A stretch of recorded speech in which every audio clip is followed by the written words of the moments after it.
1 Korintus pasal 9. Bukankah aku rasul? Bukankah aku orang bebas? Bukankah aku telah melihat Yesus Tuhan kita? Bukankah kamu adalah buah pekerjaanku dalam Tuhan? Sekalipun bagi orang lain, aku bukanlah rasul. Tetapi bagi kamu, aku adalah rasul. Sebab, hidupmu dalam Tuhan adalah meterai dari kerasulanku. Inilah pembelaanku terhadap mereka yang mengkritik aku. Tidakkah kami mempunyai hak untuk makan dan minum? Tidakkah kami mempunyai hak untuk membawa seorang istri Kristen dalam perjalanan kami seperti yang dilakukan rasul-rasul lain dan saudara-saudara Tuhan dan Kefas? Atau hanya aku dan Barnabas sajakah yang tidak mempunyai hak untuk dibebaskan dari pekerjaan tangan? Siapakah yang pernah turut dalam peperangan atas biayanya sendiri? Siapakah yang menanami kebun anggur dan tidak memakan buahnya? Atau siapakah yang menggembalakan kawanan domba dan yang tidak minum susu domba itu? Apa yang kukatakan ini bukanlah hanya pikiran manusia saja. Bukankah hukum Taurat juga berkata-kata demikian?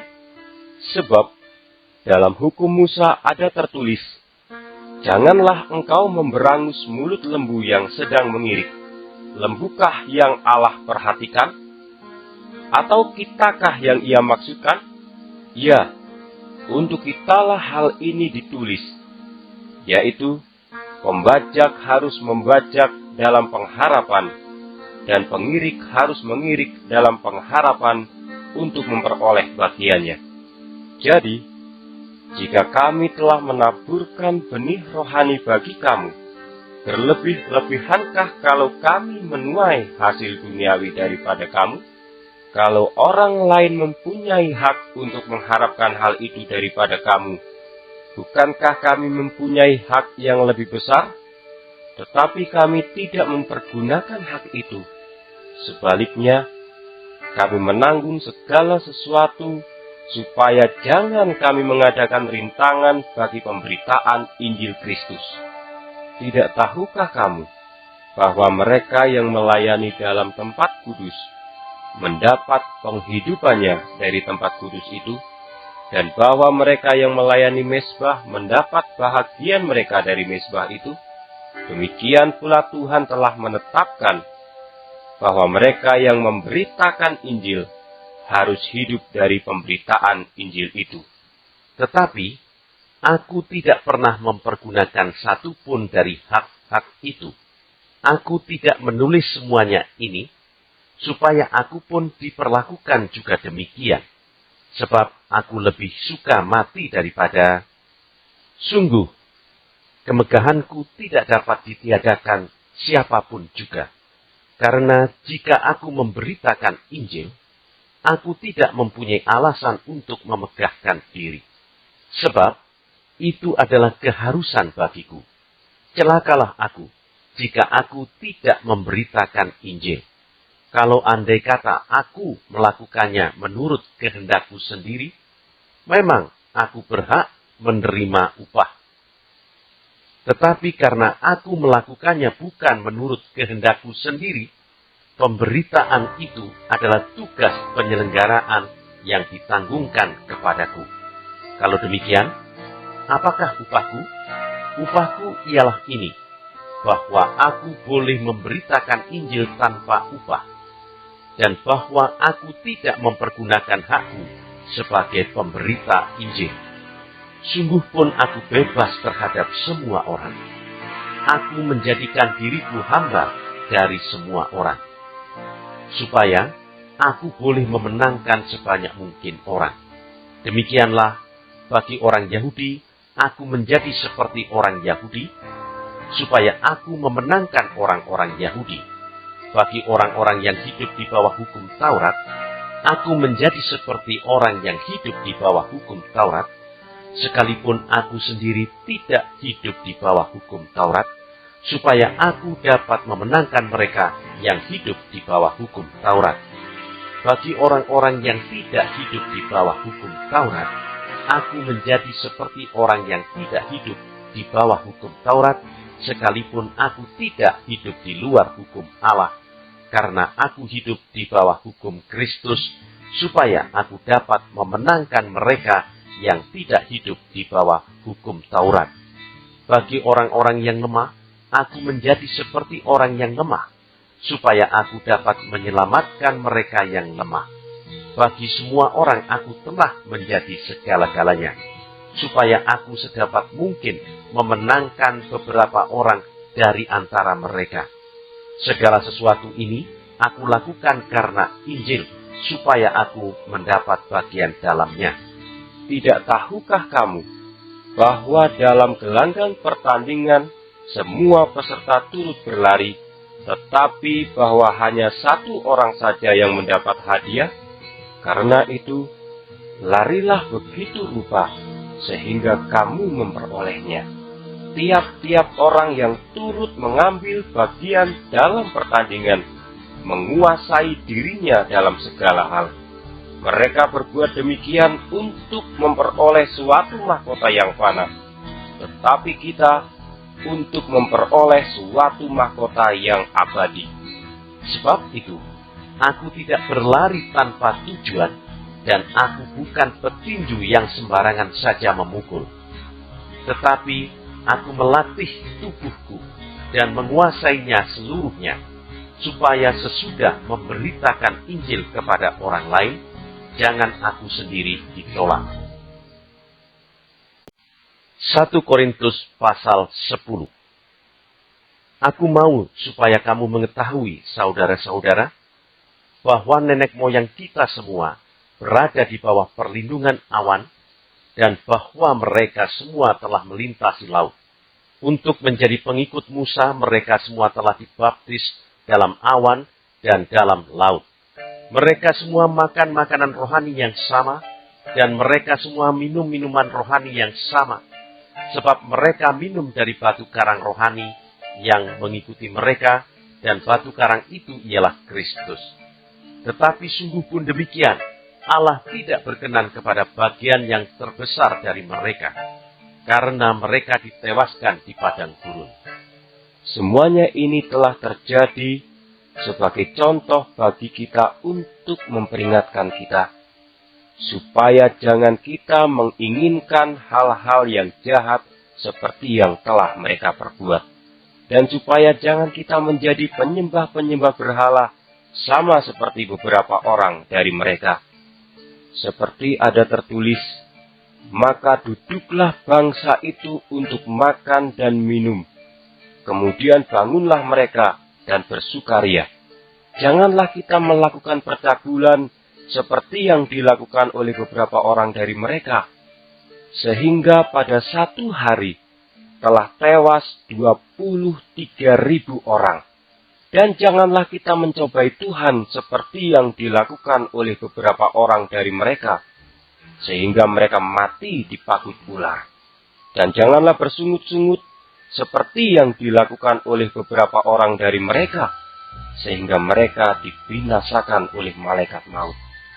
Semuanya ini telah menimpa mereka sebagai contoh, dan dituliskan untuk menjadi peringatan bagi kita yang hidup pada waktu di mana zaman akhir telah tiba.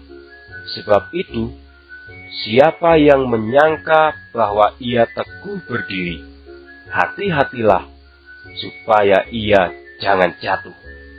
Pencobaan-pencobaan yang kamu alami ialah pencobaan-pencobaan biasa yang tidak melebihi kekuatan manusia.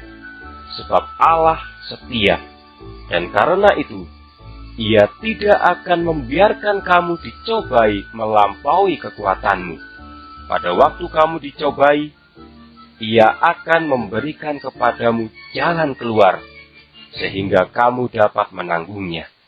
Karena itu, saudara-saudaraku yang kekasih, jauhilah penyembahan berhala. Aku berbicara kepadamu sebagai orang-orang yang bijaksana. Pertimbangkanlah sendiri apa yang aku katakan. Bukankah cawan pengucapan syukur yang atasnya kita ucapkan syukur adalah persekutuan dengan darah Kristus? Bukankah roti yang kita pecah-pecahkan adalah persekutuan dengan tubuh Kristus? Karena roti adalah satu, maka kita sekalipun banyak adalah satu tubuh, karena kita semua mendapat bagian dalam roti yang satu itu. Perhatikanlah bangsa Israel menurut daging. Bukankah mereka yang makan apa yang dipersembahkan mendapat bagian dalam pelayanan mezbah? Apakah yang kumaksudkan dengan perkataan itu? Bahwa persembahan berhala adalah sesuatu? Atau bahwa berhala adalah sesuatu? Bukan. Apa yang kumaksudkan ialah bahwa persembahan mereka adalah persembahan kepada roh-roh jahat, bukan kepada Allah. Dan aku tidak mau bahwa kamu bersekutu dengan roh-roh jahat.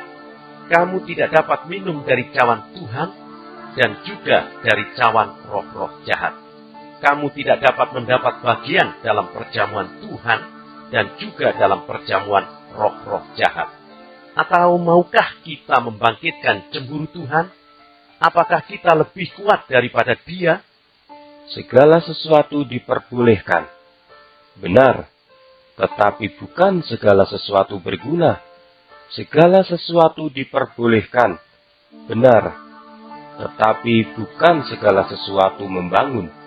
Jangan seorang pun yang mencari keuntungannya sendiri, tetapi hendaklah tiap-tiap orang mencari keuntungan orang lain. Kamu boleh makan segala sesuatu yang dijual di pasar daging tanpa mengadakan pemeriksaan karena keberatan-keberatan hati nurani, karena bumi serta segala isinya adalah milik Tuhan. Kalau kamu diundang makan oleh seorang yang tidak percaya, dan undangan itu kamu terima, makanlah apa saja yang dihidangkan kepadamu tanpa mengadakan pemeriksaan karena keberatan-keberatan hati nurani. Tetapi, kalau seorang berkata kepadamu, itu persembahan berhala, janganlah engkau memakannya. Oleh karena dia yang mengatakan hal itu kepadamu, dan karena keberatan-keberatan hati nurani. Yang aku maksudkan dengan keberatan-keberatan, bukanlah keberatan-keberatan hati nuranimu sendiri, tetapi keberatan-keberatan hati nurani orang lain itu. Mungkin ada orang yang berkata, mengapa kebebasanku harus ditentukan oleh keberatan-keberatan hati nurani orang lain? Kalau aku mengucap syukur atas apa yang aku turut memakannya, mengapa orang berkata jahat tentang aku karena makanan yang atasnya aku mengucap syukur? Aku menjawab, jika engkau makan, atau jika engkau minum, atau jika engkau melakukan sesuatu yang lain, lakukanlah semuanya itu untuk kemuliaan Allah.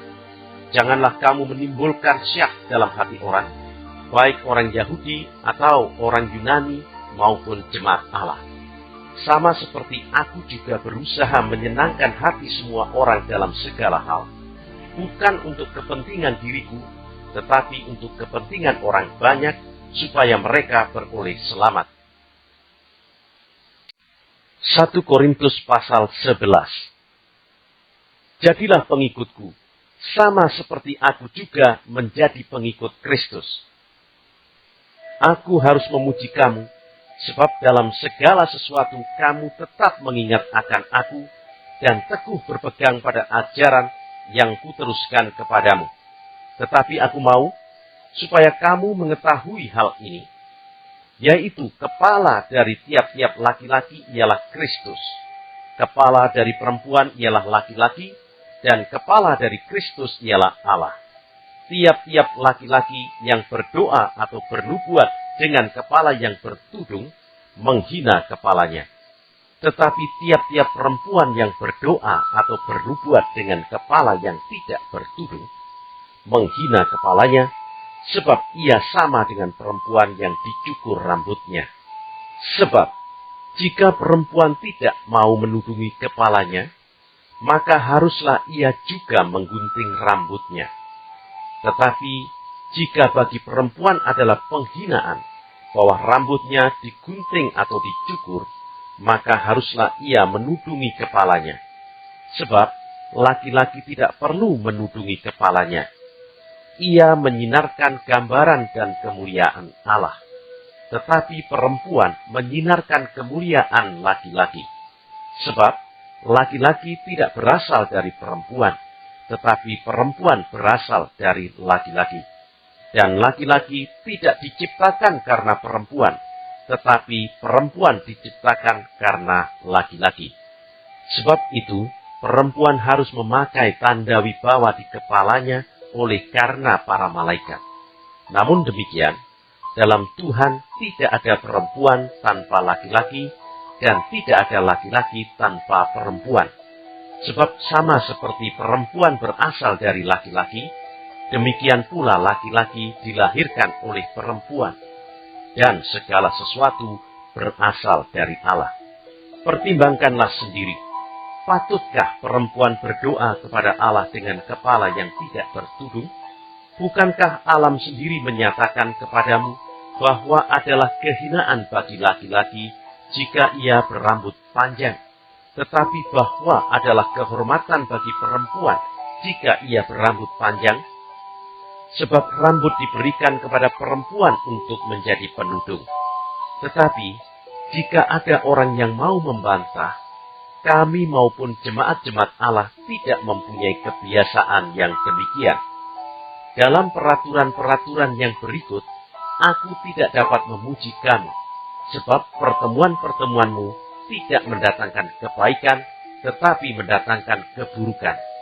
Sebab pertama-tama aku mendengar bahwa apabila kamu berkumpul sebagai jemaat, ada perpecahan di antara kamu, dan hal itu sedikit banyak aku percaya. Sebab di antara kamu harus ada perpecahan, supaya nyata nanti siapakah di antara kamu yang tahan uji. Apabila kamu berkumpul, kamu bukanlah berkumpul untuk makan perjamuan Tuhan. Sebab pada perjamuan itu tiap-tiap orang memakan dahulu makanannya sendiri, sehingga yang seorang lapar dan yang lain mabuk. Apakah kamu tidak mempunyai rumah sendiri untuk makan dan minum? Atau maukah kamu menghinakan jemaat Allah dan memalukan orang-orang yang tidak mempunyai apa-apa? Apakah yang kukatakan kepada kamu? Memuji kamu? Dalam hal ini aku tidak memuji. Sebab apa yang telah kuteruskan kepadamu, telah aku terima dari Tuhan, yaitu bahwa Tuhan Yesus pada malam waktu ia diserahkan, mengambil roti, dan sesudah itu ia mengucap syukur atasnya. Ia memecah-mecahkannya dan berkata, "Inilah tubuhku yang diserahkan bagi kamu. Perbuatlah ini menjadi peringatan akan aku." Demikian juga ia mengambil cawan sesudah makan, lalu berkata, "Cawan ini adalah perjanjian baru yang dimeteraikan oleh darahku. Perbuatlah ini setiap kali kamu meminumnya, menjadi peringatan akan aku. Sebab setiap kali kamu makan roti ini dan minum cawan ini, kamu memberitakan kematian Tuhan sampai ia datang. Jadi, barang siapa dengan cara yang tidak layak makan roti atau minum cawan Tuhan, ia berdosa terhadap tubuh dan darah Tuhan. Karena itu, hendaklah tiap-tiap orang menguji dirinya sendiri, dan baru sesudah itu ia makan roti dan minum dari cawan itu. Karena barang siapa makan dan minum tanpa mengakui tubuh Tuhan, ia mendatangkan hukuman atas dirinya. Sebab itu, banyak di antara kamu yang lemah dan sakit, dan tidak sedikit yang meninggal. Kalau kita menguji diri kita sendiri, hukuman tidak menimpa kita. Tetapi, kalau kita menerima hukuman dari Tuhan, kita dididik supaya kita tidak akan hukum bersama-sama dengan dunia. Karena itu, saudara-saudaraku, jika kamu berkumpul untuk makan, nantikanlah olehmu seorang akan yang lain. Kalau ada orang yang lapar, baiklah ia makan dahulu di rumahnya, supaya jangan kamu berkumpul untuk dihukum. Hal-hal yang lain akan kuatur kalau aku datang. 1 Korintus pasal 12. Sekarang tentang karunia-karunia roh. Aku mau saudara-saudara supaya kamu mengetahui kebenarannya. Kamu tahu bahwa pada waktu kamu masih belum mengenal Allah, kamu tanpa berpikir ditarik kepada berhala-berhala yang bisu.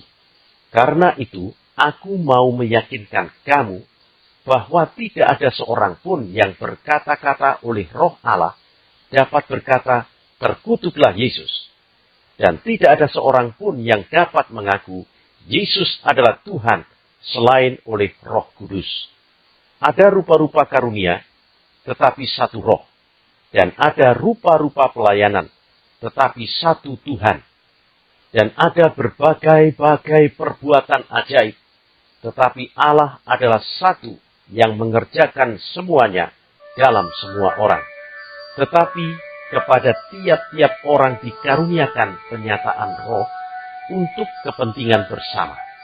Sebab kepada yang seorang roh memberikan karunia untuk berkata-kata dengan hikmat, dan kepada yang lain roh yang sama memberikan karunia berkata-kata dengan pengetahuan. Kepada yang seorang roh yang sama memberikan iman, dan kepada yang lain ia memberikan karunia untuk menyembuhkan.